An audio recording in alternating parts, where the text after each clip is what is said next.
Chapter 733, Praise You. Finishing the last stroke, Anthony sighed in relief, confirming he still lived.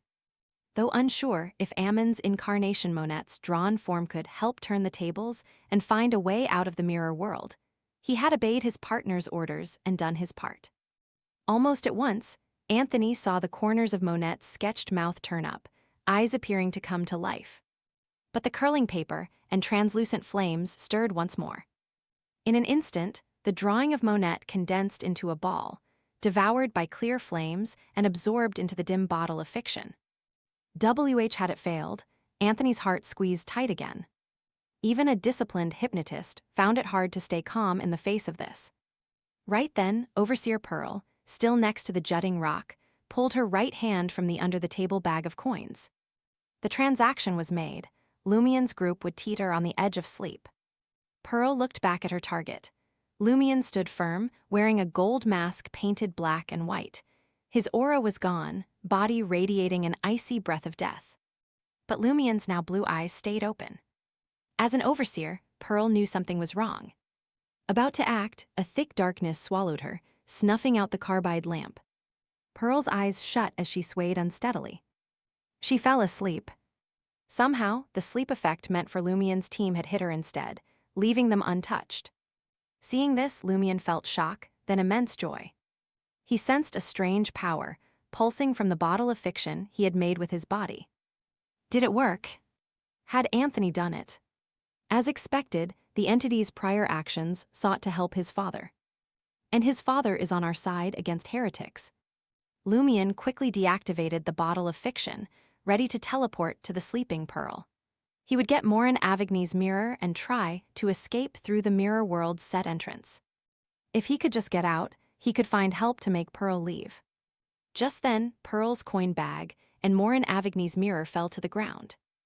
Smack! Morin Avigny's mirror broke, cracking the entire mirror world barrier. Pearl, driven by flaming ambition, woke up with a start. As Lumien's hopes sank, a shadow raced out of the shattered mirror. It combined with strewn bits of flesh and blood, instantly reforming into Mr. K in his black robe. When the mirror world took damage, the Aurora Order Oracle felt his finger and teleported on instinct, turning to shadow to slip through the cracks. In the dark cathedral in an unknown location, Magician blinked over and over, unable to shake off the flood of random information. As she blinked, starlight filled her eyes, solidifying into a weird, ancient stone wall clock. Clang! Grand, majestic chimes echoed in every nook of the cathedral. An old, mottled phantom appeared in the era stone wall clock, split into 12 sections, each crossing grayish-white or bluish-black symbols. Clang! The chimes carried an unspeakable, invisible torrent through long ages past, freezing all present. The horrifying torrent of information froze. Hermit, changed into an incomplete mythical creature, stopped cold. Judgment, floating over the cathedral, turned to a statue. Loki's hand, reaching into the void, also paused, failing to pull out a silhouette. In this frozen state, the Starlight and Magician's eyes changed again. Countless complex Mercury symbols appeared, quickly joining into a huge, unreal, scaleless serpent. The silver-white giant snake, layered with dense patterns and symbols, made connected cylinders with different markings.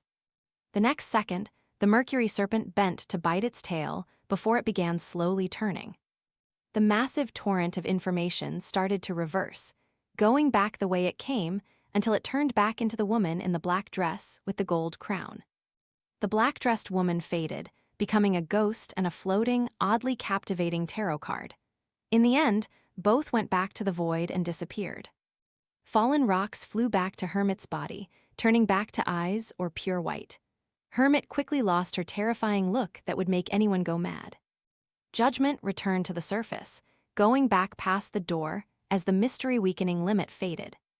Loki drew back his hand, settling into the pitch-black wooden chair.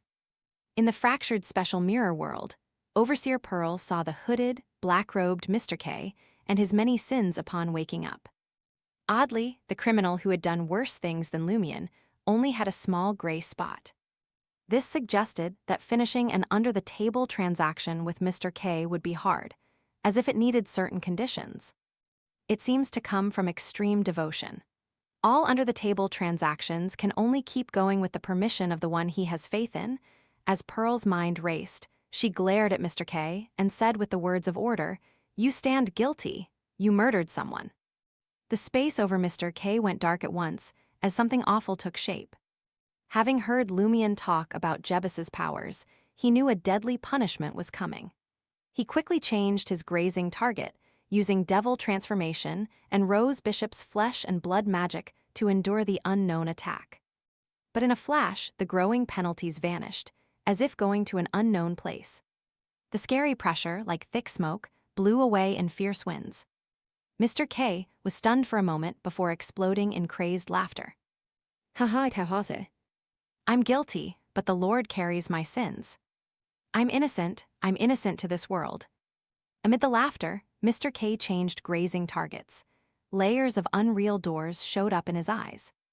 Many doors to different places came together, turning into ghostly books. The book materialized in front of Mr. K, pages flipping fast. "I came, I saw, I recorded."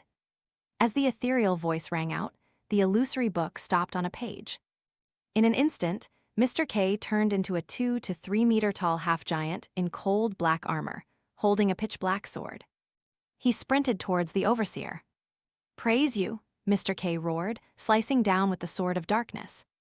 Pearl's face went grim, seeing the prosecution had no effect on Mr. K. Of course, as a demigod, though caught off guard, she knew what to do. Amid Mr. K's wild laughter, she stressed with the words of order, "An overseer is protected." The black-armored half-giant used all his might, slashing at Pearl's head with the dark broadsword, but an unseen barrier blocked it. The barrier cracked. Mr. K's body quietly fell apart. A clean cut took off his right arm and shoulder, dropping them to the ground. Though Mr. K used recorded demigod powers and had a bit of godhood, he still faced punishment for attacking a clearly protected overseer. This was a freshly done crime, not yet born. The flesh on Mr. K's shoulder writhed as if a new arm would grow, but he ignored it. His left hand grabbed the falling dark sword, yelling again, "Praise you for creating everything." As the rough voice echoed, the dark broadsword slashed at Overseer Pearl. With Pearl's former protection, the dropped coin bag floated back to her hand. She quickly made an under-the-table deal aimed at everyone there. Cracked. As the dark broadsword swung, the unseen barrier guarding the overseer fully shattered. Mr. K's left arm came off his body, showing a huge cut. In the cut, blood-colored flesh tendrils grew fast, as if alive, as if a new Mr. K would emerge. Overseer Pearl wasn't happy. Based on the under-the-table deal, Mr. K, Lumion, and the rest should have gotten much weaker. But in truth, nothing changed. Could it be that I'm unlucky? The person who made the deal was a fraud who never meant to keep their end. Pearl's heart sank as she couldn't move for some reason. Then she saw the armless Mr. K bow in an exaggerated way. The Aurora Order Oracle's mouth opened as wide as it could, corners going to his ears. Blood churned where it tore, flesh tendrils thickly covering the spot. Using his stretched mouth, the black-armored Mr. K bit the dark sword's handle. He jumped high, voice ringing from his chest. "Praise you for bearing the world's sins." Amid hoarse yells, Mr. K fell, a straight dark sword using himself as the grip, slashing at Overseer Pearl.